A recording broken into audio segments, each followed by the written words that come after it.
In the same way that 6.5 Creedmoor, I think, is going to replace 308 long term, I see the 7PRC being the new 300 Win Mag. I really do. And probably replacing the 7mm Remington Magnum as well. Yep. It's just a more efficient cartridge.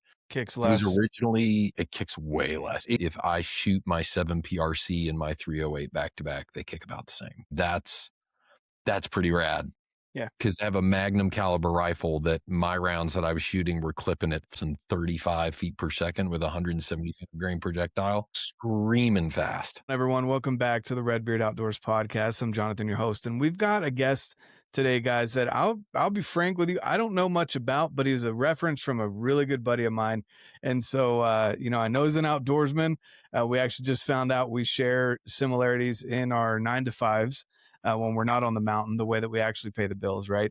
And so, it seems like a good dude. I'm really excited to share this conversation with you guys. His name's Josh. I didn't even ask how to pronounce your last name, so I'm going to try it. Is it Vegors? Oh, you know what? Depending on what family member you talk to, Okay. You nailed it. It's such a weird name that we can't even all agree on how to say it. So Vegors? I say Vegors. Okay. My parents say Vegors. My uncle said Vegors for the longest time. So it's like, cool. Either way, Josh is good. You can just roll with that. Vegors. So you guys determine how he should be pronouncing his last name. But no, in all reality, I mean, you're wearing a First Phorm Outdoors hat. So obviously you're in the ecosystem there. We love First Phorm. I actually got a Kraken energy drink. We were talking about how this Friday has been a day that we're so looking forward to the weekend. So it's so needed. And I actually just got, and this is a sneak peek for people that follow the YouTube. Oh, let's see. We're doing a budget build video on this bad boy here. So look, that is color that a scheme. American? Yes. So it's the new Predator. I am on my way to pick up one of those on Sunday afternoon. There we go. So it's the Predator. So it's a 22-inch barrel. My goal with the budget build video is to get a build together. I want to say I kept it under $1,200 minus ammo, or maybe a couple boxes of ammo thrown in there, but around $1,200 for, and I consider that budget at this point, for a build that you can trust going out in the field with. It's capable, great company. So we'll see what kind of accuracy we get out of this bad boy, and I guess what caliber I did. What do you think? So I'm going to go, is your primary focus on this for like lower 48 big game, or are you focused exclusively on like sort of that whitetail mid big game space? No, mid to large-ish big game within 400 yards and target, like going out and shooting target on a budget. Brief interruption here. I just want to let you know that right now, First Phorm has a phenomenal offer, 30 days free in the app that I personally use to check my food. As you can see there, this is my day so far today, but the app is super simple, guys. You get into the app here and you're able to track activity. You're able to track workouts if that's what you choose. If you don't have a program, like the First Phorm Outdoors. This one's the at-home body weight. Let's see, we can go through. Anyway, you can browse all the different options on here, such as outdoor workouts at home if you have limited amount of weights or whatever it might be. If you're in a full gym, whatever, guys, there's so many programs in here available already ready for you. And of course, you can get a coach as well. So if you're looking for all of that in a great community, sometimes there's challenges in here like steps challenge, things like that. Guys, if you don't track it, you don't know what's going into your body. I'm guilty of that myself. I've been there. I'm changing things because I feel like personally I have failed my family in the health department. I hit the gym every day. Nutrition is a big thing that I have let fall by the wayside though. So being more productive in the gym and more productive in the kitchen, both combined are going to end up with phenomenal results. I want that for you as well. So definitely head over to first off, pinned comment down in this video. Go to that to get 30 days free with the First Phorm app. Thanks so much, guys. Now let's get back to the show. Can I ask qualifying questions? Yeah, one more qualifying question there, Josh. Is it rounds that I would be able to find in a box store like a Walmart? Yes. So my idea with the whole budget build, I already have a 308. I feel like that's a pretty standard. You can find that anywhere. I feel like this caliber is becoming the new 308 in the long range space. And Mhm. again, within 400 yards on elk, mule deer, whitetail, and smaller. So, what do you think? Oh, man, I'm gonna be frustrated with myself for this. I think it's a 6.5 Creedmoor. Yep. Yep. Yeah, That's that's the one exactly, that's yeah. exactly what I'm picking up on Sunday is Mhm. a Ruger American 2 Mhm. Predator, Yep. in 6.5 PRC, but this guy put it in an MDT chassis.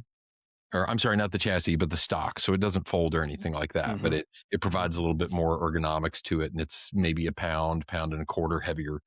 Um, and he has the SIG rangefinder scope combo. So you range and it automatically adjusts your MOA point of aim inside Oh, of the that's scope. awesome. I'm trading a Rambo bike for it, which kind of breaks my heart a little bit. But since we've moved away from the property we used to live at, we had access to 1,500 acres of public land right Mhm. next to the house. Mhm. That was, with the exception of one little section at the front, you had no motor vehicle access to. But I could hop on my Rambo and be there in 6 minutes, and I Mhm. used it a bunch then. But now, where I'm at, there is no access like that. It's just been in the garage for like 2 years, except to ride around the neighborhood every once in a while. I'm like, man, I want somebody to get some use out of Mhm. it. You know, it Mhm. deserves to be out in the field and hauling out deer and turkey again. So, there's a gentleman that's said, "Would you be interested in this?" And I Yeah. wasn't until I saw the gun, and I was like, Mhm. "Yes, let's do Yeah. this." No, that's So good awesome. Yeah, choice, man. the Predator, I liked that a little bit better because I've got the 6.5 PRC in a 20-inch barrel. That thing Mhm. screams even out of a 20-inch. But this has got a 22-inch, and with the 6.5 Creedmoor, um, anyway, figured it'd kick a little bit less for the kids. It's good. Mhm. Again, I think out to 400 yards on elk, maybe even Yeah, 500 at the most, but 400 on elk.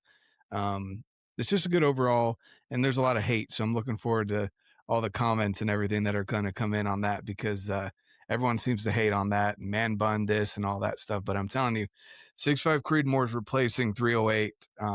yeah. It will if it hasn't already for Yeah, sure. I agree 100%. Well, so let me tell you a little bit about me, and then I actually wanna take you back to this last October when our mutual friend Joe Higginbotham joined me in Colorado, where I got to harvest my first elk, and we'll talk rifle calibers for that as well. Let's do it. Let's do it. Um, yeah, so my name's Josh Vegors, and I have 5 primary identifiers that I've spent a while forming, and I introduce myself this way all the time. It doesn't matter if it's a day job with clients or new people like you or anybody that I'm coming in contact with that asks, like, tell me about you. Those 5 primary identifiers are man of faith, husband, father, outdoorsman, sales professional, in that order all the time. I And like if it. that order gets messed up, life goes sideways, man. Like, and sometimes I have to have conversations with my sons. I have 4 boys, 18, 16, 13, and 11. And I've just got to remind them, like, you are priority number 3. Sorry. Faith comes first, your mom comes second, and you guys are third. Now, the good part is Mhm. that the rest of the world is behind you when it comes to priorities, but know your place Mhm. and make sure that you understand that. And I have to remind myself of that sometimes if I get wrapped around a tree on something for work. I'm like, hey, man, this is priority number 5. Like this is not that big of a deal. Or I think as men, we struggle sometimes with um, putting our wives on a pedestal above God. And man, as soon as you start living into that, it can go a little haywire for you. So it's been a really good thing for me to sort of have my own personal solar system, if you will, of like these are my priorities, and those things have Mhm. manifested themselves in a lot of different ways. Um, so I have 2 things that I'm working on right now that I'd say I've been working on for about 2 years, kind of quietly in the background that are a manifestation of those priorities. The first is working with a veteran nonprofit called Rover that is a wonderful institution. It's rover.vet for those that want to look it up. There's some defining factors of that nonprofit in particular that I think are really unique and really cool. The first is that it's entirely volunteer run, and we are a super lean shop. So that means that something like 90% of every dollar that gets donated goes right back to getting veterans in the field. No And I doubt. love that. The other thing that's really cool about it is we try to stay within either the region or the personal capabilities of the people that we're taking out to go hunting or fishing or whatever the outdoor adventure is, because we want to provide them a sustainable tool to be able to sort through whatever they're sorting through, whether that's combat related PTSD, whether that's overcoming addiction, whether it's just finding a new sense of self and a new renewed purpose and mission. It doesn't do me any good to scoop up a guy from South Carolina and take him into the middle of nowhere, Montana, for something that he's only going to be able to do one time in his entire life. It makes a lot more sense for me to figure out maybe an education-based outfitter that's in the area that's not only going to try to put that man or that woman on a good animal, but also provide them what they need to at least begin pursuing that hobby again whenever they get done with that trip. So to Mm, provide a sustainable outlet. And I think for me, big, epic, incredible, photographic, worthy adventures are really cool, but if it's only going to mark 6 or 7 days in the next 10 to 20 years, mm, maybe we need to focus elsewhere. And I think there is value in those things. We're just trying to fill that other niche that maybe has yeah. been left void for a while. Yeah. Yeah. And No, then go I'm ahead. there with you. No, I was just gonna say I'm there with you, man. It's I love those five qualifying factors that you mentioned. I feel like again we definitely align in those. And I'm the same way with my kids. It's when it's date night or when we've got things going on or when my wife gets home from work, um and she needs a minute, it's like you just all those things, she comes before them. And at the same time, our kids are the type of kids that they're like, they say ew whenever they show us or whenever they see us kissing. I'm like, I'd much rather you be traumatized by that than us Yep. fighting. So, go ahead Yep. and keep being traumatized by that because that's how it is, guys. Yeah. Yep. I told my 13-year-old not long ago, because he's getting that 13-year-old sass, right? I said, look, when you're disrespectful to me, Mhm. it makes me really uncomfortable. And I don't like that. So what I'm going to do is from now on, whenever you're disrespectful to me and make me uncomfortable, I'm going to start hitting on your mom and making you want that level of disrespect has dropped pretty significantly I in bet. the last few months. Cause the minute he gets sassy, I go over, I'm like, hey babe, how you doing? He's like, stop, just stop right now. I love it. That's Um, awesome. That's yeah, man. awesome. The other endeavor I've been kind of quietly embarking on is my own podcast as well, called The Forging of Men. And it came from, raising four boys who Mhm. continue to be really well formed and adventurers and really thoughtful, and other dads that were maybe a step behind me, or other moms sometimes too that were a step behind me, being like, how did y'all accomplish this? Like, how did you go from being the ringmaster of your own circus to creating mature, functional Mhm. teenagers and adults? And I got enough of the same questions. I kind of went, man, this needs to scale out. And I'll tell you who challenged me on it and said, man, you need to start a podcast about this. It's actually Chris Ham from HHA Sports. I joined him on the HHA USA podcast, and afterwards he was just like, hey man, it's just on my heart. I think you need to do a podcast. I don't know what on, but Hmm. I think you need to do it. And within 6 months, we were up and running. So that podcast is The Forging of Men. And the mission of the Forging of Men is to equip fathers of sons to raise their sons into the next great generation of men through faith, fitness, and outdoor adventure. And not that those are the only three tools. It's just the Right. three that I know because that's what I've done. It's the only thing I can speak with any kind of authority to be able to say, this is what worked for me. Here's how it Mhm. works. Yeah. No, I couldn't agree with you more. It's there's a lot of things out there about men, and there's only a couple of them that I genuinely agree with, wholeheartedly. And I couldn't agree with you more on that. Faith, fitness, and outdoor adventure. Um, I think boys need that. And sometimes, I mean, a lot of times, my girls too, they really enjoy that, but boys specifically, this uh, over diagnosis of ADHD, that we're finding Mhm. out now is even more prevalent. I'm like, honestly, if I just get my son in the gym or if I take him outside or go for a walk with him or go play basketball or something, like it's crazy how he calms down. It's weird. It's like they're not meant for, and it manifests itself in various ways, obviously. Some kids are easier to sit. Like I didn't love school, but I was good at school. My son, on the other hand, he has his spurts. And so for him, it's definitely a lot more difficult, and we have to have those conversations a lot. But anyway, yeah, I think that's awesome. That's definitely a really good thought process and podcast to put together. Yeah. So I love that. That's cool. Yeah, we're only about 3 dozen episodes in right now, give or take a little bit, and, we took our time to kinda space some out at the beginning, and so I think the softest of the soft launches, but 2026 is the year that I'm doubling down on that because the need is just absolutely massive. So, Yeah. yeah, man, that's me, that's what I'm all about is, like, helping the world be filled with more faithful, capable men that know how to sharpen a knife and shoot a gun. Um, Starting with my 4 in my house and then my sphere of influence, just expanding beyond that. So, Mhm.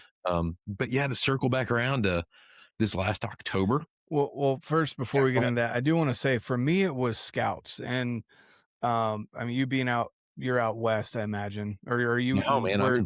I'm just outside of Nashville, man. I'm in Oh, the East. okay, My heart's in the West. yeah, My yeah, yeah. feet are in the East. Tennessee is a great area to be in. I've met a lot of people out there, and I'm initially from North Carolina. Um, but anyway, the whole so the LDS culture, we used to have our young men's program was tied in with Boy Scouts. Mhm. And I imagine the Boy Scouts took a huge hit when the church stepped away from that agreement or partnership or whatever they had.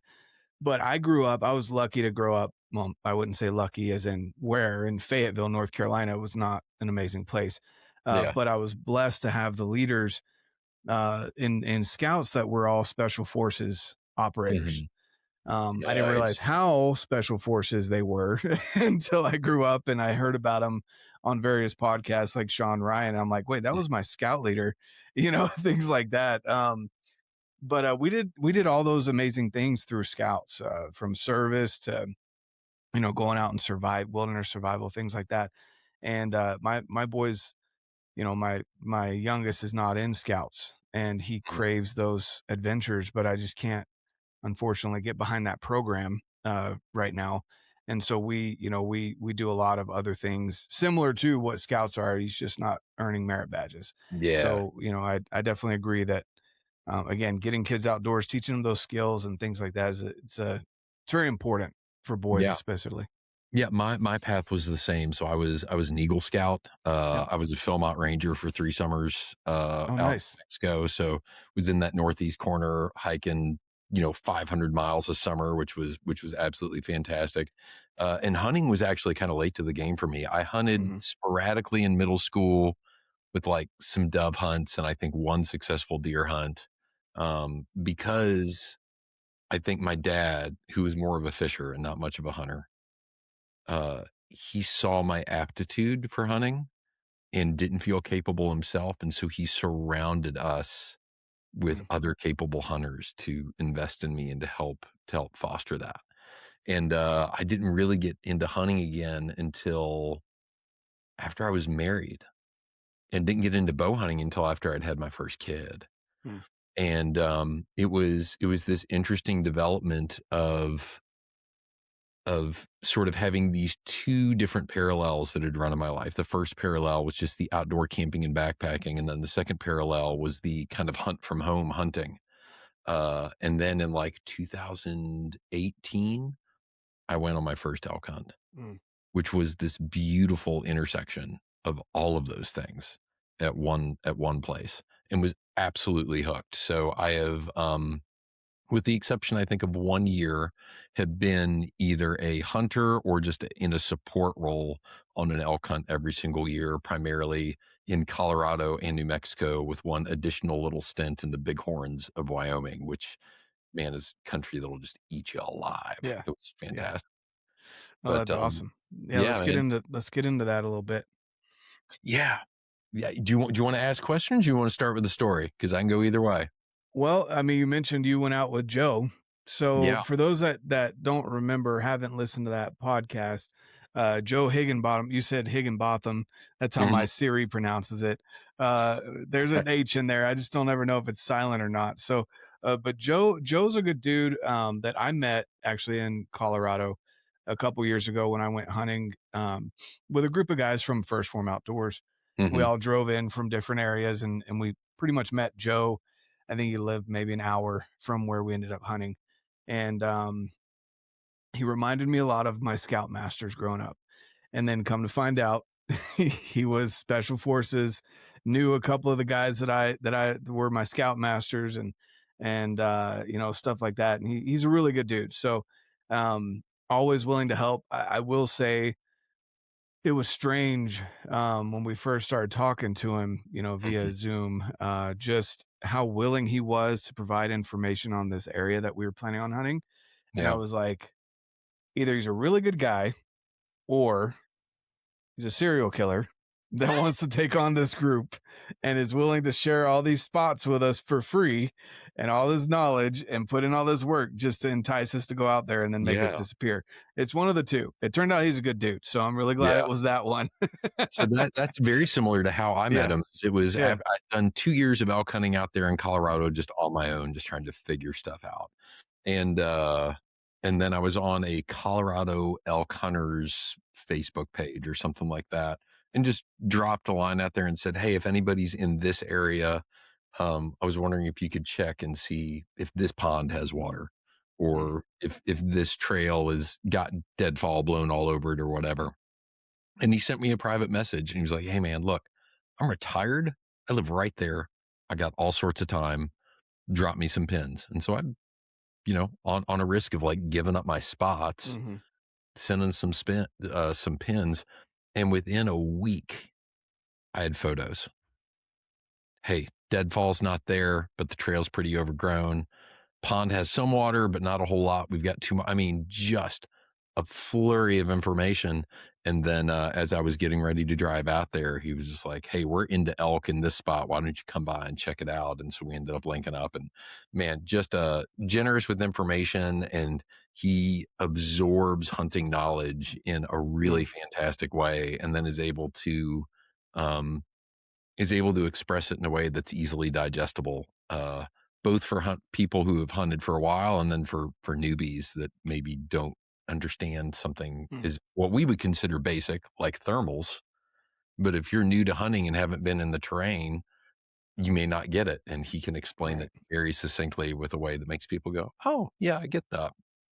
So we've hunted together ever since and have assisted on a few more hunts out there with veterans, and it's just a wonderful way to find somebody that's lockstep with the mission and the goals, and also has the discipline to do the work and really get out there and grunt it out. So he's a great hunting partner, and I hope that we have opportunities to continue to hunting together for years to come.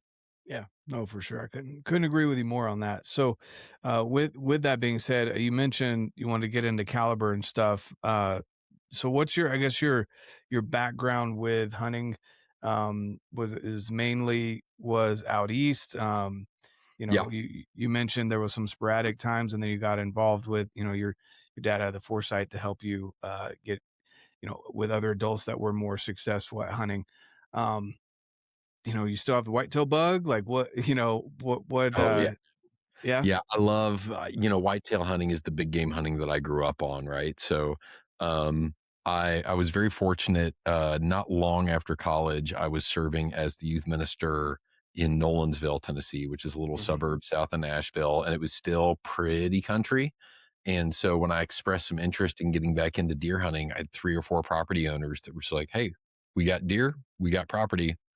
come shoot some. And so my That's very awesome. first season back into deer hunting, dropped 3 deer pretty indiscriminately. Like, I was just back into it, so I was like, "It's a doe, bam, it's a spike, Mhm. bam." Like, Mhm. was just filling the freezer because trying to feed kids on youth ministry salary can be a little tough.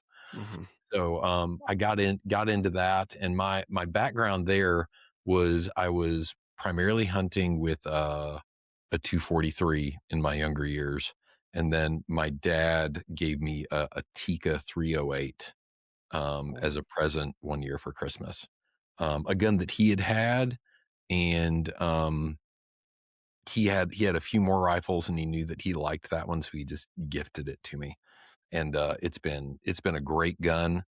But then this last year, I got drawn for this elk hunt for first season rifle, middle of October, and in a unit that I've archery hunted several times. So I knew the lay of the land.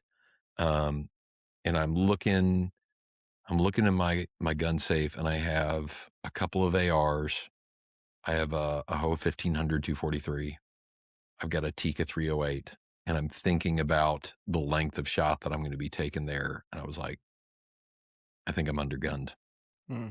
I really think I'm undergunned. And, I made a call actually while I was turkey hunting here in town with Joe, made a call to Mark Kaiser, who is, just a brilliant outdoorsman. He's got, gosh, 30 years under his belt of being an outdoor rider and being on outdoor TV, and called Mark up and said, "What are your thoughts on a caliber for this elk hunt, but then may also translate well into the deer woods?" And the two calibers that he mentioned right away was the 300 Win Mag and then the 7 PRC. And he said, honestly, I'm leaning more towards the 7 PRC because it's a caliber that's still going to be able to take down a whitetail deer without ruining too much meat. Mhm. And it's a softer shooting gun than the 300 Win Mag. And it,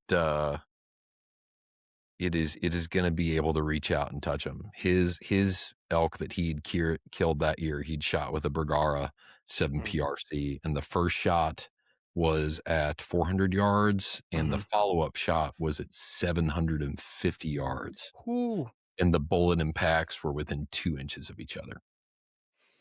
Um, Yep. so I went, "All right, let's see what we can do," and I ended up with a CVA Cascade XT, which is proprietary action, but a Bergara barrel. It's got a fluted Mhm. barrel on it. And For people uh, that don't know, which I've also done a podcast with a couple of the Bergara guys, Bergara and CVA are essentially the same. They're not the same company, but they're mhm, under the same umbrella.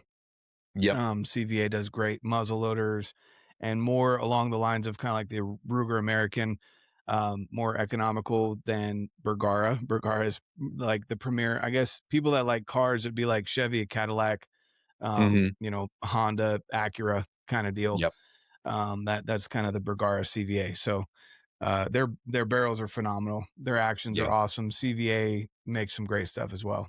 yeah, yeah. It's a fantastic gun, and I think the biggest problem with 7 PRC right now is that it's hard to find ammo sometimes. And the edge that I've got with the 7 PRC that most people may not get to experience is I have a really good friend. He's a Metro Nashville police officer here in town.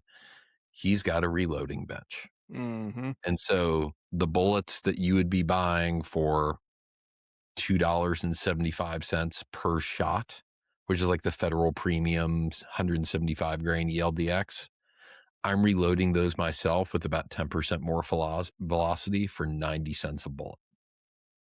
Yep. And There you that go. makes it a way more affordable option. So, And I would second your so it's a little bit hard to find ammo.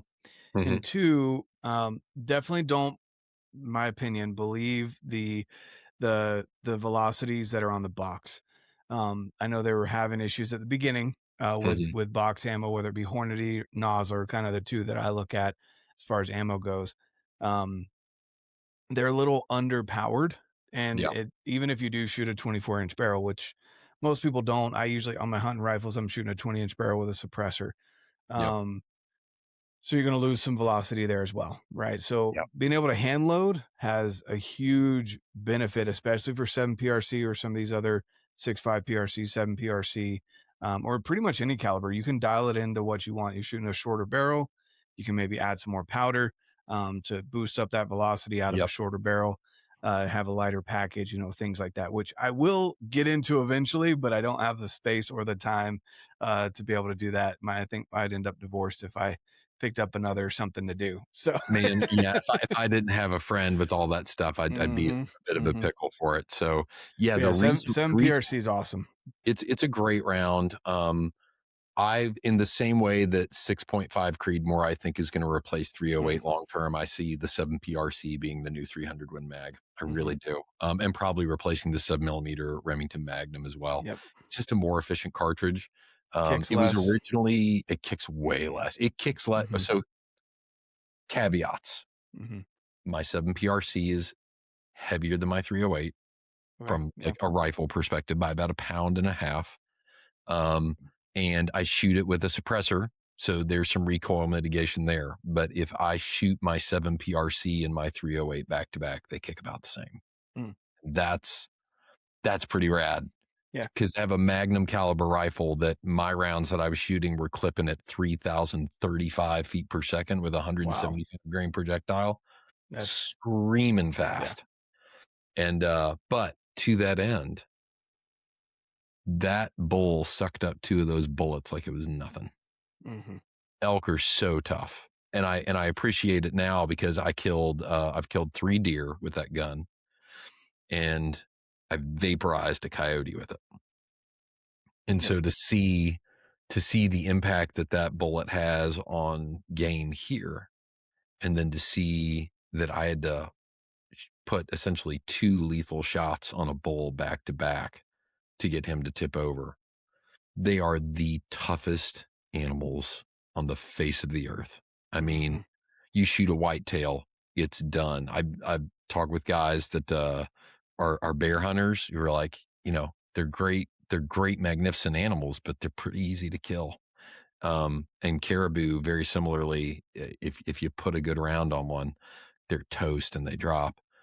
Elk will suck up as much lead as you can throw at them. Mhm. They're just freaking tough, and there's Yep. no other way to explain it. So, Elk and moose are even worse, man. Like, they'll sit mhm, there and I've seen them take 3, 4 rounds of 300 Win Mag, and just stand there and just thump, and they're like, "Did I hit it?"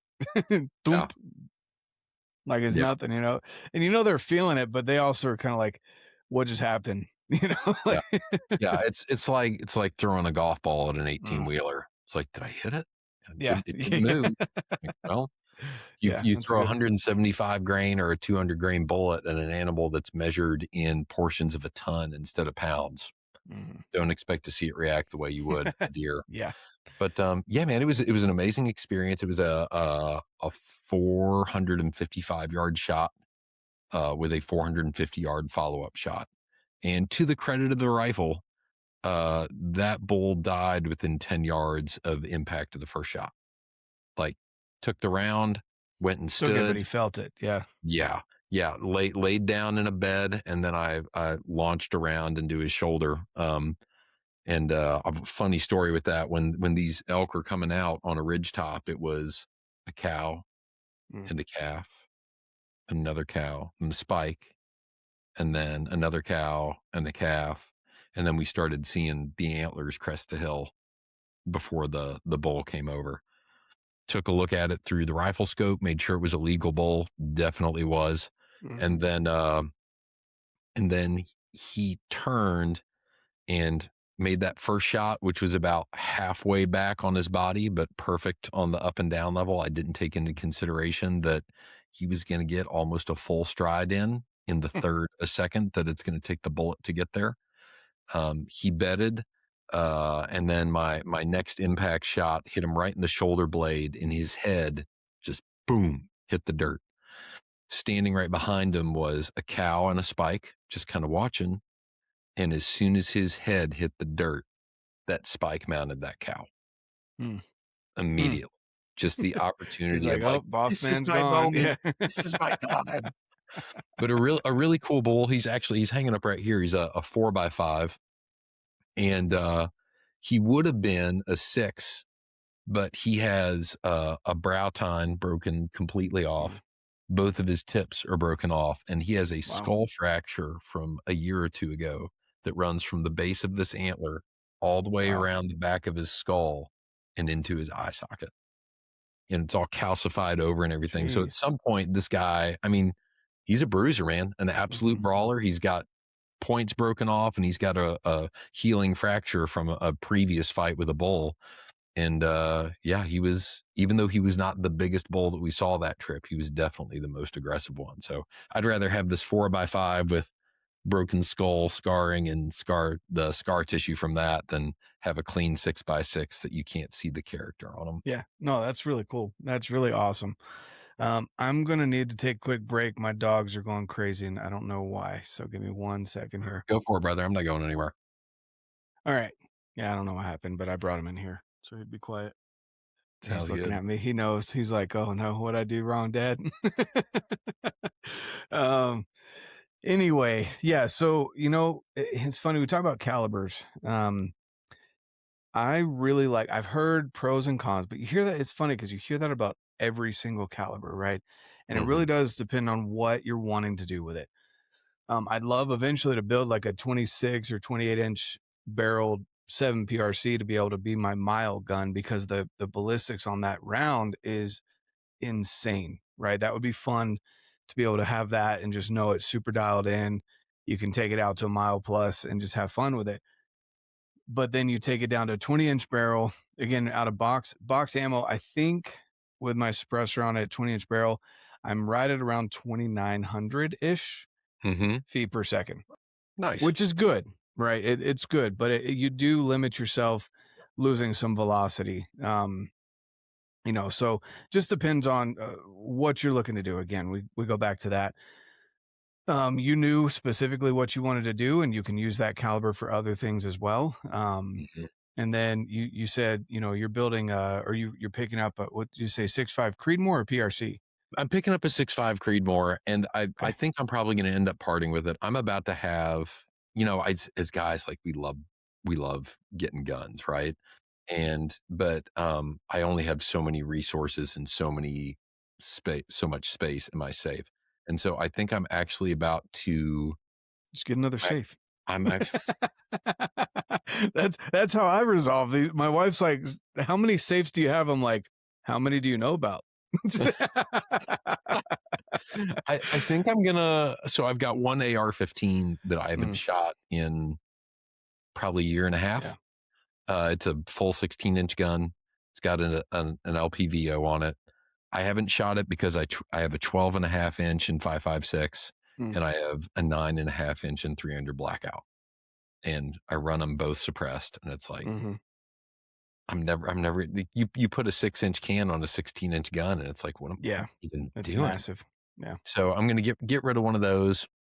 I've got my Tika 308 that I'm gonna get rid of because honest, now that I have a 7 PRC, like what why do I have this gun? Like I can do everything that the 308 can do, but better in this really cool caliber that I have the stuff to be able to reload for.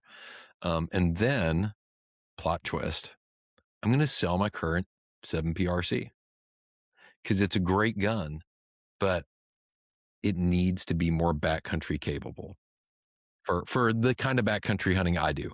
If there's a guy that wants to go out to Colorado, ride a four-wheeler to a spot, hike a half mile up and like get set up someplace, super. But I'm looking for a gun to do true backcountry hunting in Colorado, Wyoming, New Mexico, and is also going to be my gun for what is an aspirational caribou hunt up in Alaska. So weight and compactness are absolutely considerations that I'm looking at. So I think that what I'm going to do is buy a Bergara barreled action, the 22-inch barrel, put it into an MDT chassis with a folding stock, and put Hunter a Tim 26. yep, that's the one, and put a Timney trigger on it. Mhm. And I'm looking at it and it's like, okay, is it on the expensive side? Like, yeah, a little, But if I'm replacing 3 guns, like, there's some real practicality to Yeah. this. No, for sure. And I'm on the fence, man. I've been a Vortex guy for the longest time. And their Razor, LHT, like 3 by 15 that weighs less than 20 ounces is pretty awesome. But there are some options from Leupold that don't necessarily have a reticle that I like, but are in that same weight class for about half the price. Mhm. Yeah. Yeah. And I mean, nothing against Vortex. I love Vortex, but I will say Leupold, dollar for dollar, Leupold's glass is better than any other that I've seen out there personally. Now, when you get Right. into that higher end premium stuff, you hit a certain, like, you can't compare a Swaro to a Leupold, my opinion. It's just different weight classes, in Mhm. general. I've loved all the Leupolds that I've run. Everyone knows the gold ring is kind of the standard of durability, or at least warranty, which that's the other thing too that people don't realize. That a lot of people I talk to that like Vortex, which this isn't your reason necessarily for going with them, but they're like, well, they've got a lifetime warranty. I'm like, well, Loophole does too. They don't market it like Vortex does. Yeah, yeah, Mm, that's a good point, and I'm glad to hear you say that about the glass because I have no personal experience with Leupold at all. yeah. And the low light is where, and this is where, people, you pick it up in Cabela's, and this is where it's hard because you want to go get hands on and et cetera. But in my opinion, the best way to do it, like if you shoot Total Archery Challenge, Mhm. I think SIG allows you to, but I know Leupold allows you to either leave your driver's license or something with them, and they let you actually take their binoculars and rangefinder up with you when you shoot and rent it for the day. No cost. It doesn't cost you anything except for something collateral that you can't leave with the binos, Yeah, and the rangefinder. But they'll get it all set up for you. They'll even, if you know all the specs of your arrow and everything, they'll go ahead and put it into the rangefinder for you so you can use it to its full capability. I don't know if SIG does that or not, and I haven't seen Vortex out at Total Archery Challenges, but it's if you can find a way, either borrow a buddy's or something, and do it first light, last light, that's the best scenario. Because again, in Cabela's, looking across the store, they're all going to look very similar. Middle of the day, they're going to look very similar. yeah. It's when you're losing that light, that's where, the higher end, the heavier weight class, like a Swaro. Um, there's one more that I'm not thinking of. Oh, Zeiss. The Yeah, Zeiss and Leica, Leica are the Swaro, and other 2. Lice. Ze I mix that all up. Anyway, Zeiss, Leica, and Swaro, those like $3,000+ for a pair of binoculars, they're gonna stand way out when it comes to low light. That's how I feel about Leupold versus the Vortex that I had before. In the Mhm. same price category, Leupold, I could see more detail in those low light. Yeah. Just again, personal experience, but I if someone's in the market, definitely go. Hopefully, you have some buddies that have different variations. You can go check it out. But I've loved Leupold glass for sure. Yeah. Yeah, that's really helpful to know, man. I'm gonna give them some real thought and some real consideration Mhm. because I'm in this for the rest of my life. Like, I'll keep hunting until my body gives out and I can't do it Mm. anymore or my eyes fall out of my skull. Like, those are the 2 factors that'll keep me from doing it. It feeds my soul in a different way, and I think because it's something that I enjoy that is counter to who I am most naturally. Like, I'm a card carrying extrovert. I've got ADD. I'm all over the place, man. I'm a becoming a more athletic guy, and we can shift the conversation to the fitness journey after this thought because I think there's some value there as well. But um, being uh, being in the outdoors and hunting in particular, by its very nature, disconnects me from the digital world, and a lot of times forces me to be still and be quiet and to live in that space with purpose. I think part of the reason that men in particular don't do well with being still and being quiet for the world of self-care is that it feels kind of frivolous. Whereas if you put it into the context of going on a hunt or going on a backcountry backpacking trip or doing like I did with my boys several years ago and doing 6 days up in the Boundary Waters, like when there's purpose to the stillness and the silence, it is an impact that is different than sitting on a couch someplace and just be quiet. It's not as impactful at all. I agree. I agree. And one thing before we shift off of the calibers here and go into more in detail stuff, have you looked at 280 Ackley improved? That's a caliber that can't it popped okay. Yeah, he's that look on his face. Yeah. That caliber popped up on my radar this last year, and again, I'm not a reloader. If you're a reloader, you've probably known about this a little bit longer, but it finally got SAMI approved. Nosler took it to the SAMI committee or whatever, and so Nosler has ammo. I wanna say Hornady does as well. Usually if one does, the other one does, especially Hornady, but they have box ammo for it. You Mhm. get very similar, if not the same characteristics as a 7PRC without the magnum thump that you get from the Yeah. 7PRC.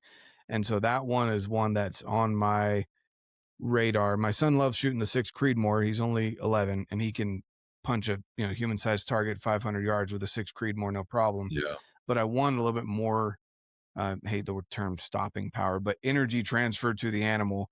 But I don't want them to Which is have a to very shoot. scientific way of saying stopping Yeah, power. yeah, exactly. Stopping power, yeah, that's a whole nother conversation. But the 280 Ackley is a 7 millimeter bullet for people that don't know, but it has less. It's not considered a Magnum cartridge because it has less of a case.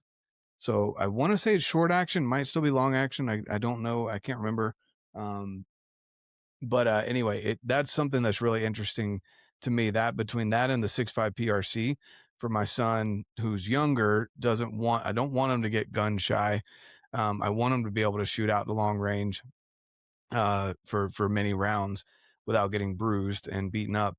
And that 280 Ackley fits like right in between 6.5 Creedmoor and 7 PRC. That thing is right there.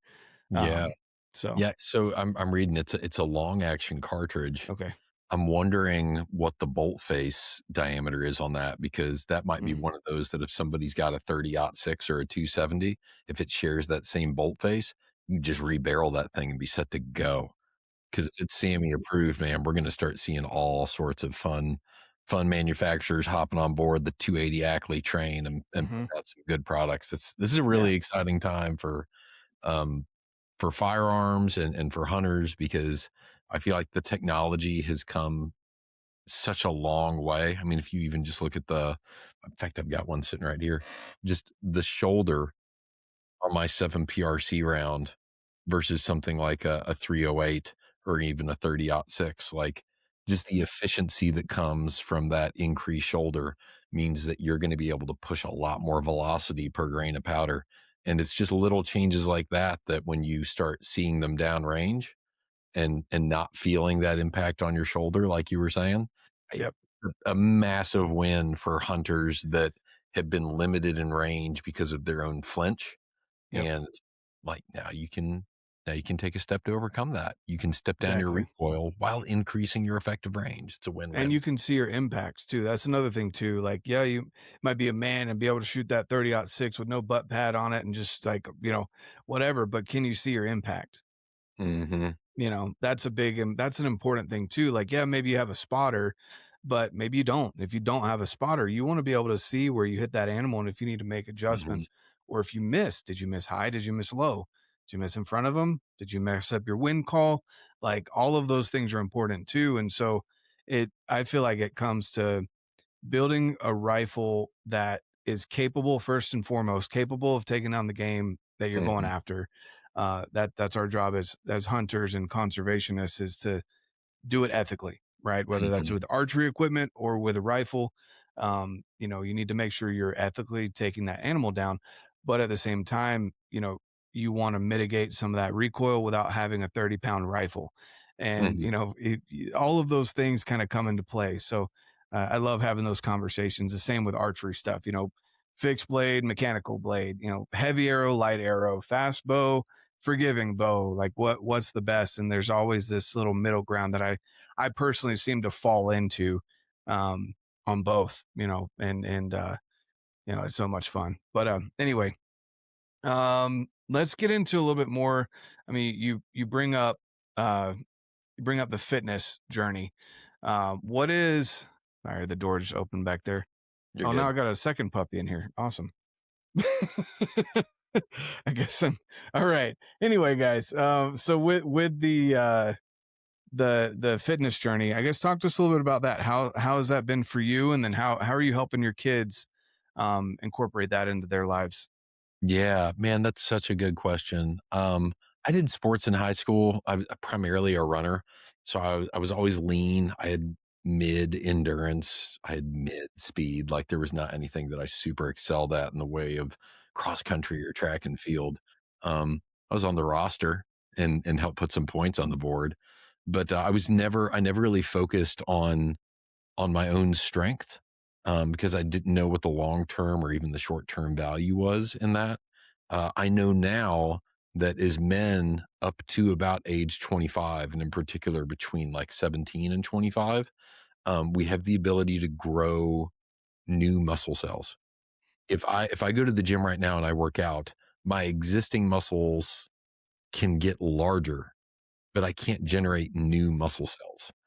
If you work out lifting heavy weight between the ages of like 16, 17, and 25 years old, your body will grow more muscles, not just bigger muscle cells, but like more muscle cells that long term are going to provide you a lot more stability. This is the reason why when you see guys that were power lifters in their younger years, like Arnold Schwarzenegger, they're still big guys because they grew all those extra muscle cells.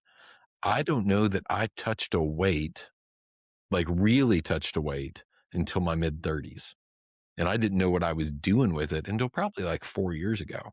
Um, 3 years ago this month, I did 75 hard for the first time, and I was like 207 pounds at 6 feet tall. And I didn't look like crazy overweight. I carried my weight pretty homogenously, but it was not a healthy 207, right? I did the entire Live Hard program. Uh, I bottomed out at 172 pounds. Oh, And then ever since then, I have been slowly trying to build muscle mass back on in a healthy way. Uh, I'm sitting right around 190 right now. And I'm a much more capable 190 right now than I was at 207. But I'm also a much more capable 190 right now than I was at 172. It's sort of like the arrow thing you were talking about, right? Like there's a happy middle ground yep. that is a good spot to live in. So, and I used to think I refrained from saying I'm in the best shape of my life for a long time because I was like, I'm stronger now, which is great, and I'm rucking, which is fantastic because it allows me to get a good cardiovascular workout in without beating the snot out of my knees.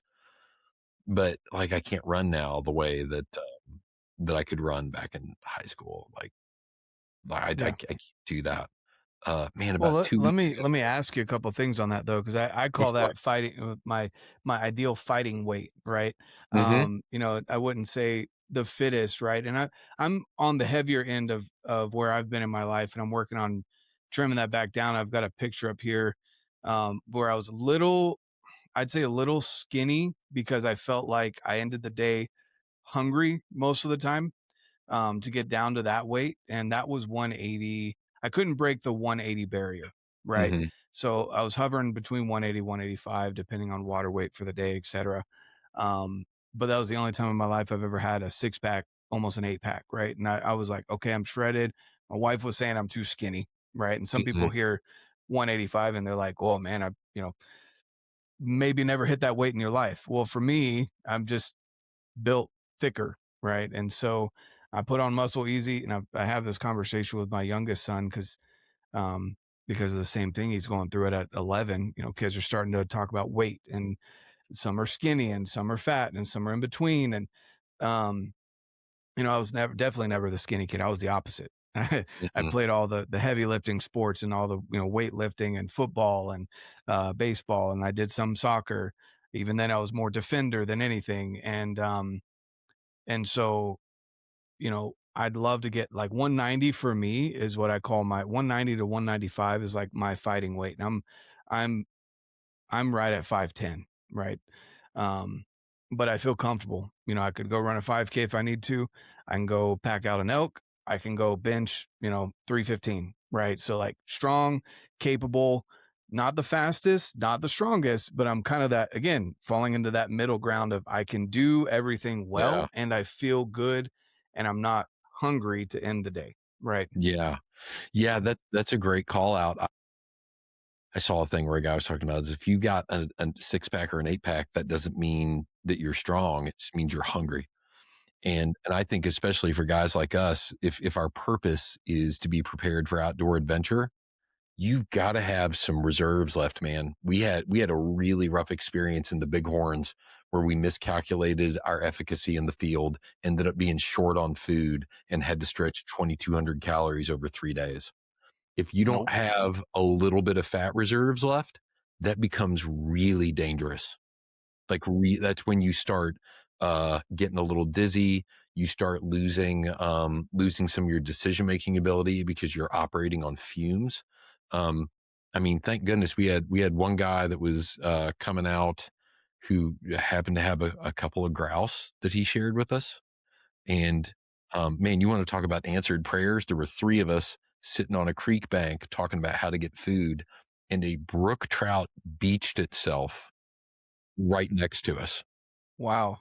like jumped out of the water and landed in the moss. And That's we're like, this well, shirt right here. Hunt hard, yep, pray harder. yeah, that's it exactly. That's it exactly. So, like, as much as I love having a strong core, I don't think it's healthy for me for what my endeavors are to be able to like have a six pack or an eight Mhm. pack. Much as the Yep. aesthetics would be wonderful, Mhm. it could be dangerous in a hunting situation, especially if you're in the backcountry. So, Yep. yeah, it's been 3 years this month of doing 75 hard on and off. I've done a 5-day water fast, massive benefits from that. I've done the carnivore diet 2 different times now, and have seen some massive benefits from that.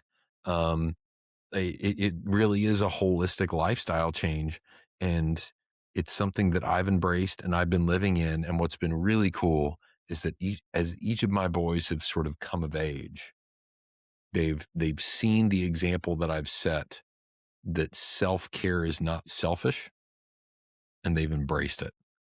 And my 18-year-old, who's at his freshman year of college right now at UAH, University of Alabama, Huntsville, he does just a few things. He goes to class, he gets his homework done, he works a little bit, he goes to the gym, and he is a monster, dude. Just a monster. He's always been a strong guy.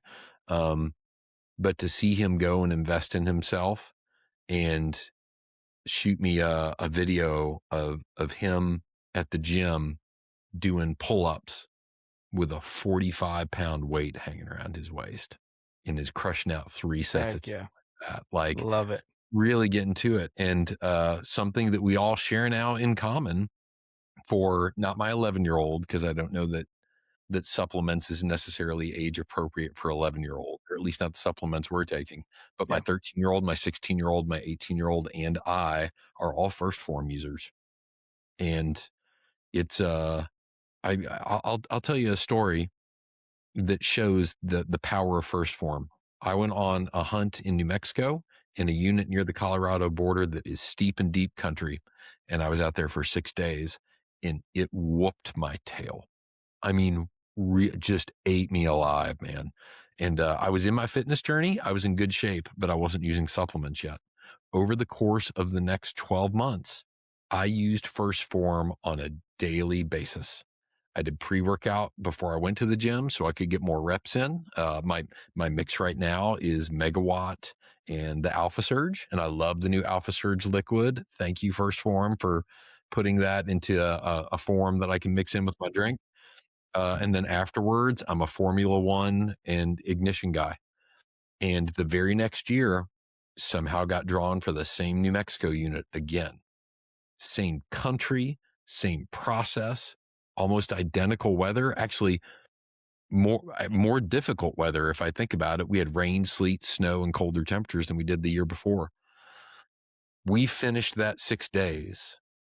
Two guys that had hunted the exact same unit the year before, both using First Form in the interim, and came out of the mountains on day 6.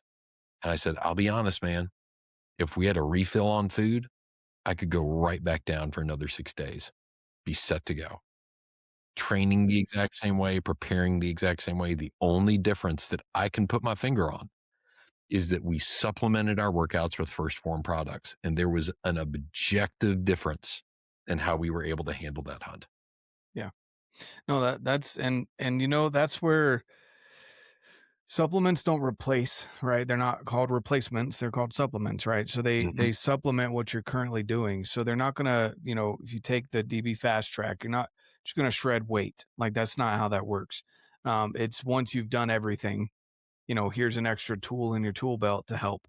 You know, the pre-workout, being able to get an extra couple reps in, allowing your muscles to extend and train harder than what you're going to be pushing yourself in the mountains. You know, the recovery behind, you know, Formula One, ignition, the greens, if you take the greens, you know, and you mentioned kids, you know, obviously check with doctor and, you know, all the good things, to cover the legal purposes. But my kids, we take, you know, I give them the kids microfactor every day, those little gummies, Wow. and yeah, so they get that, and I wish, and I've been hounding them for the last 6 years that I've been working with First Form. I'm like, we need a kids omega because they're not going to swallow the omegas. But Yes. we give our kids an omega 369 complex every single day. So they get the microfactor gummies, which I'll be frank, sometimes I take them because they taste so good. Yeah. They really are like little gummies. And we give them omegas every single day because I'm like they need that. We don't eat enough fish to compensate for it. And their brains are developing. You know, their neural pathways and everything else. Their bodies need the extra lubricant, you know, everything that the omegas do for you. Um, and then every once in a while, my 11-year-old, he'll go to the gym with me, and I'll give him a protein shake afterwards because his favorite's the cookies and cream Formula One. Yeah. And I'll give him that little treat, or we'll make ice cream with it, right? Like the Ninja Creamy. There You you know, go. we'll make sherbet or ice cream out of the protein flavors, and the kids are like, this is almost as good as going out and getting Dairy Queen, and it's so much That's better so for him, cool. you know. Yeah. So yeah. Man, I'll share some information I found out recently about omega-3s that's gonna blow your mind. Hmm. They did a long-term study on the effects of omega-3s, and they had 4 different categories of people. So, regular smokers who were taking omega-3s, regular smokers that were not taking omega-3s, non-smokers taking omega-3s, and non-smokers who, were not taking. So your 4 categories are sort of 2 subsets, right? Smokers and non-smokers, and then omega-3 users and not omega-3 users. The impact of life expectancy of not having enough omega-3s is the same as the impact of life expectancy of being a regular smoker. Wow, Think about that, man. that's crazy. Isn't that nuts? So, obviously, I'm doing omega-3s every day now, Yep. um, and also not smoking, but Yeah, you're right. it's one of those where it's So you like got double the if benefit. yeah. We tell people all the time how smoking is terrible for them, but we're not talking about omega-3s. We're not talking about holistic nutrition, and that's one of the things that I love about First Form's approach is they have a holistic product set. It's not just pre-workouts and post-workout, and that's it.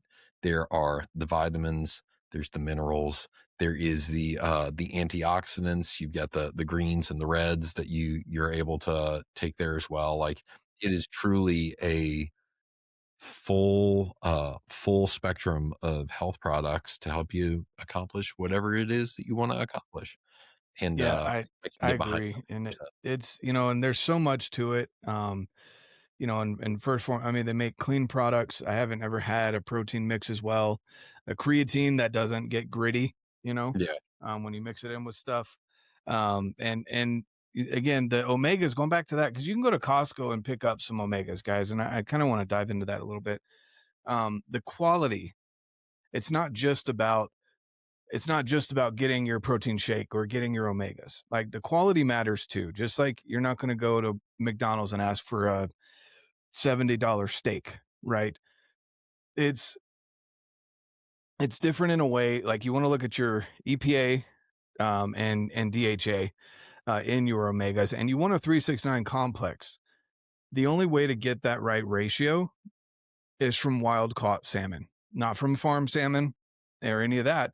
And that's going to cost a little bit more, but the benefits that you get from it are even better, right? And then Yeah. on top of that, protein, same thing.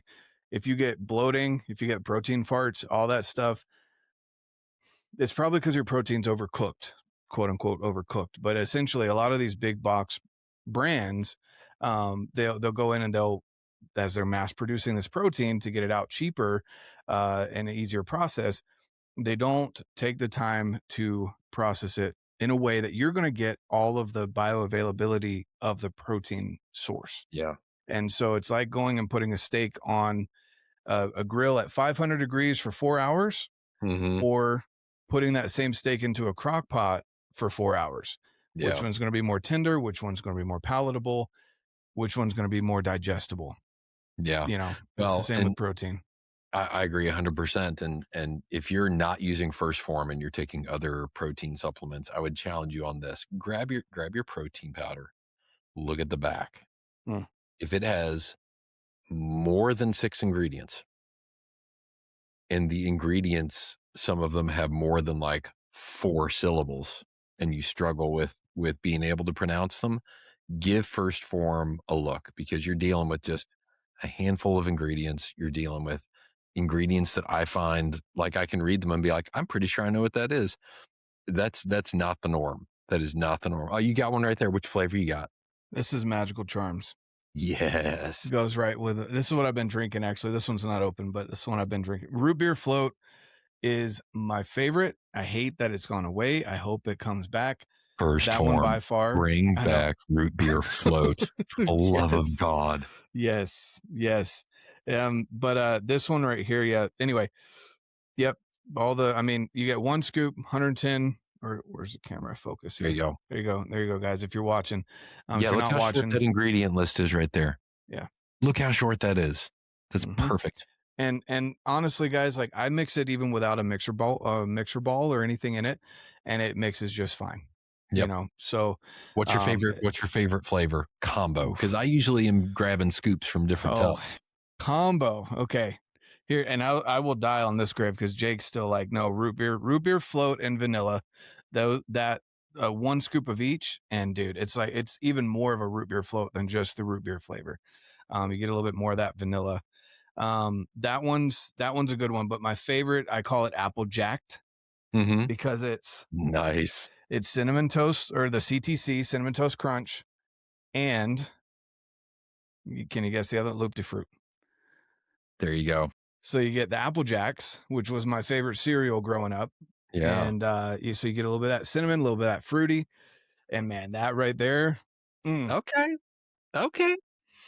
I have a tie for my favorite. The first one you can still get, the second one you cannot. So the one that you can still get is salted peanut butter and the strawberry. Okay. Yep. It's a peanut butter and jelly sandwich, and I love it. And I forgot about that one, but yeah, Jake turned me on to that one when it first came out. But yeah. And I do prefer a scoop of salted peanut butter and strawberry versus the regular PB&J mix that's ready to go. And I think the reason why is if you're a strawberry jelly kid, if that's what you grew up with, do them separately. If you like grape jelly on your peanut butter and jelly sandwich, you can go with the one that's when they came out with it, Jake and I both, like, I can't remember if he called me or I called him. I probably called him because he works at headquarters, so he knew about it ahead of time. But I called him and I was like, dude, what the heck? And he was like, I know. I'm like, why did they do grape? And he was like, the only thing I can think of is because we have a strawberry and we've got salted peanut butter, so you have both options. Whereas we didn't have a grape flavor protein before, which I get it. It's a nostalgia thing. Yeah, that gives my I've actually been on a Formula One clear kick for a while. I just barely went back to regular Formula One, but my favorite mix there is, if you're getting into mixes. Now, my favorite flavor is the rainbow sherbet by far, but my favorite mix is 1 scoop of grape, 1 scoop of lemonade. You get a what was that called? Lime Ricky. Okay, nice, man. That's great. My other favorite one that it's the root beer float base, but instead of root beer float and vanilla, it's root beer float and salted caramel. It's a cream soda. Okay. It's I can see so that. good. Yeah. And now we're getting into these mixes. I'm remembering some of the ones. So there's another one, root beer float Mhm. and cherry limeade. That gives you Really? Dr. Pepper. Look, first form. I love you guys. I'm dedicated, right? Do you need any more reasons to bring back root beer float? Like, whatever your objections are to it, like, well, it's this thing or that. We've just given you so many reasons to bring it back. Make us happy. Even Apollo here, my new little puppy, he needs root beer float, right? Yeah, he Okay. does. Put some muscle Our on those I bones. know our other little dog, I told him they're brothers, they're a couple litters apart, but the other one, I told my wife, I was like, if he doesn't hit, because he was only supposed to get to 10 pounds, Mhm. according to the breeder. Now, anyway, Google says he can get up to 15, right? But I was like, if he doesn't break 10 pounds, I am giving him creatine, period. Like, and she was like, no, you can't do that. He And will now be he's the a 12 strongest pound. and smartest dog on the block Yeah, right there. exactly. He's 12 pounds. And I actually did a little, I'll have to look this up while you're talking a little bit more here, but I did a photo of of him. I put him in Chat GPT with creatine, and it did a Nice. good job. Man, have you I kn you're so well versed on the omega 3s. Have you seen the latest research that they've got on creatine? Mm. Oh my gosh, dude. My I mom mean, is I've made my sitting wife right start taking it. She didn't want to hear it from me, and then I sent 3 or 4 women that are way Mhm. smarter than I am, sent it over to her, and she's like, "Ugh, all right, I've start putting that in my shake." I've upped my creatine content. I take 10 grams a day now. Yep. And the reason why is, and this isn't a loading phase. Like, I will always take 10 to 15 grams and may, depending on what's going on, up it to 20. The original thinking in all the previous research was based around just satiating muscle growth, and 5 grams of creatine takes care of that. And the line of thought at the time was anything past 5 grams, you're just making expensive pee, and that's Mm. it. It's And because that's not it actually the wasn't case. good creatine. Yeah. It's not Um, being able to be good digested. creatine monohydrate, the 5 grams that satiate your muscles, everything that isn't used by the muscles gets used by your brain. And so there is now research that's indicating, hey, creatine may, It'll that's focus. awesome. Cre- Creatine may actually help alleviate Alzheimer's. Mm. As I mean, it's we're the more we understand about our brains, and the more we understand about what our brains need to really function. Creatine is one of those things that I feel like And it's everybody, regardless of you if you're going to the gym or not, be taking it, because there are so many pros and I can't think of any cons, honestly. and for yeah, and honestly, it's I mean, it rehydrates your muscles. Hmm. It's one of the longest uh longest studied supplements out there. I think it is the most studied supplement out there. It's not expensive. I mean, for a hundred serving bottle from First Form, I think is right at about $35. Hmm. So it's like 30 cents a serving. And so, it's one of those, it mixes in again, if you've had bad experiences, because my wife works out at a gym that's mainly women. Hmm. Every once in a while the spouses come to the gym, and but all the women, they're like, "Oh, no, I get bloated real bad," or, "I've had this experience with creatine," and she's like, "I've not had any of that with First Form creatine," and so she's, like, the Yeah, biggest component to marketing that for me right now, which is awesome. that's cool.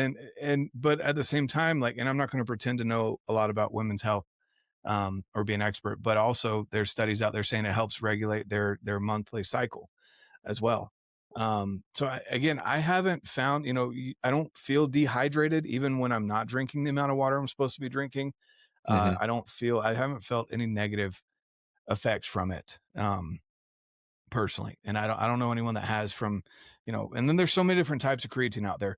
Honestly, a good solid monohydrate, which again, if it mixes in well, if you can dump it in, and I should do a video on this, but I dump it in, it literally starts dissolving itself before I even have to mix it. Like, it's just a super fine powder, to Yeah, a point and where that's not the norm for creatine at yeah, all. I can no, tell you no, that it right usually now. The sits at the bottom. It's first form nice and stuff gritty. really is. Yeah, Yeah.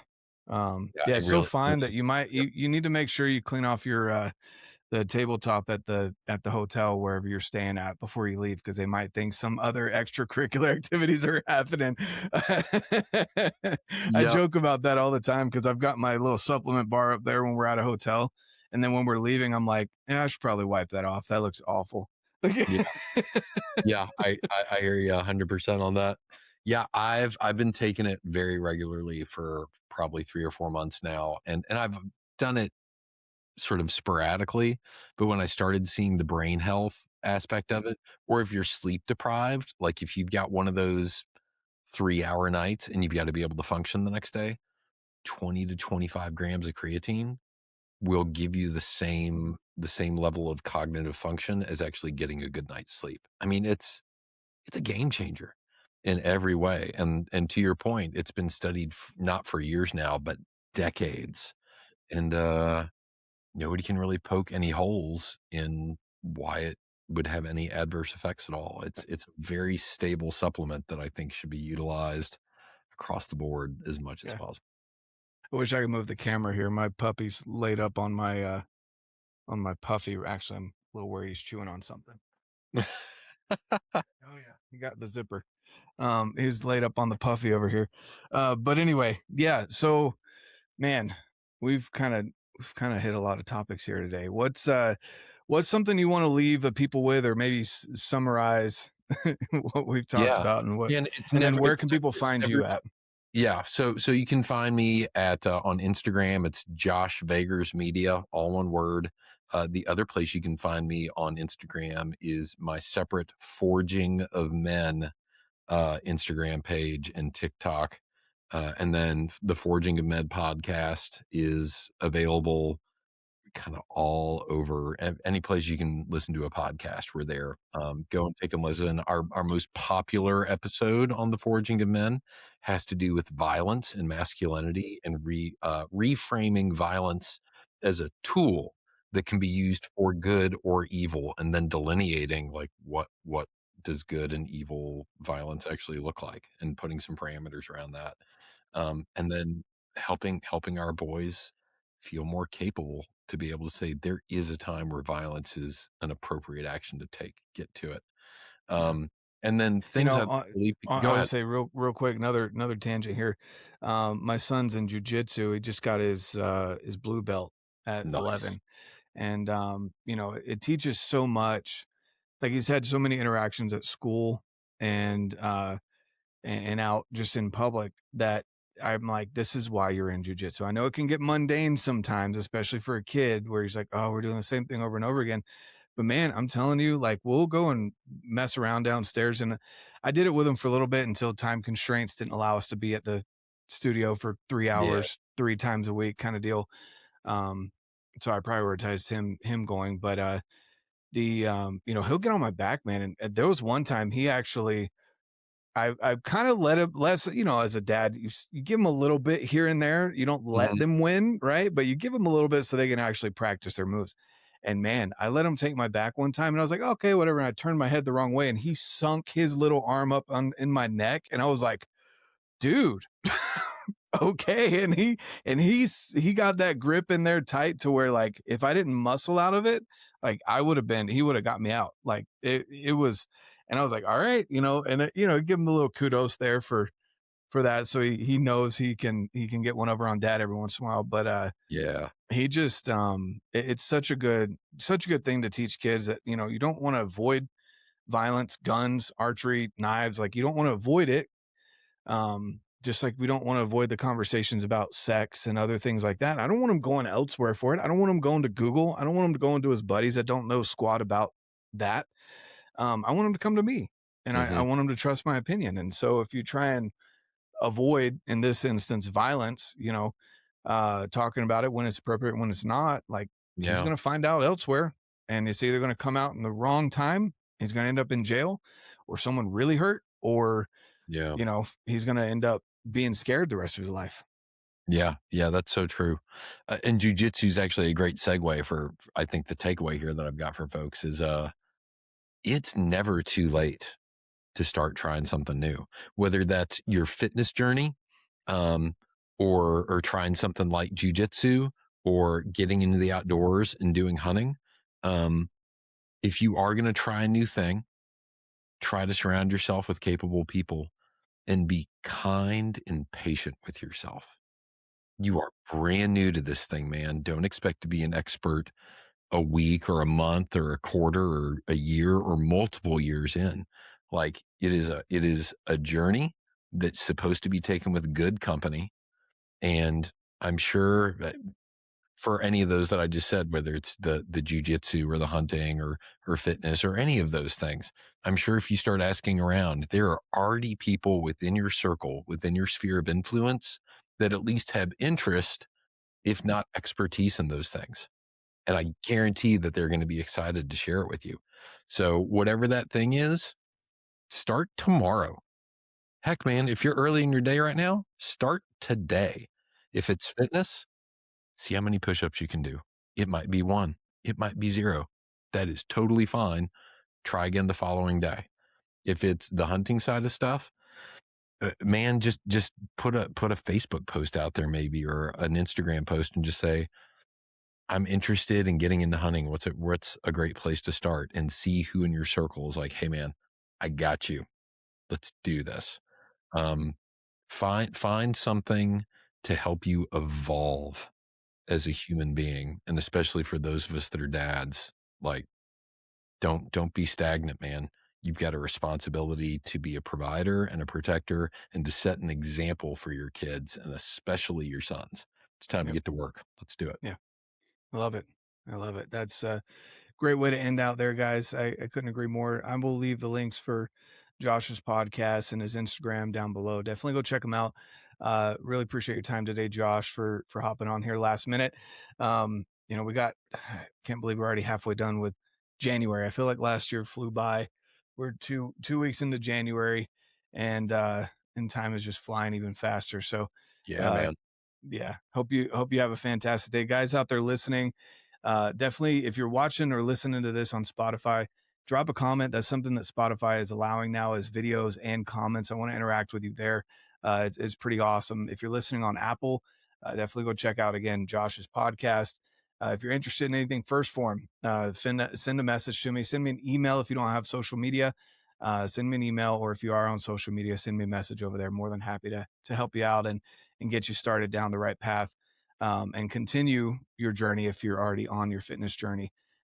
So with that being said, thanks so much again, Josh. Thanks, guys, listening out there. Have a fantastic day. And like I always say, get out, live your life, and love it.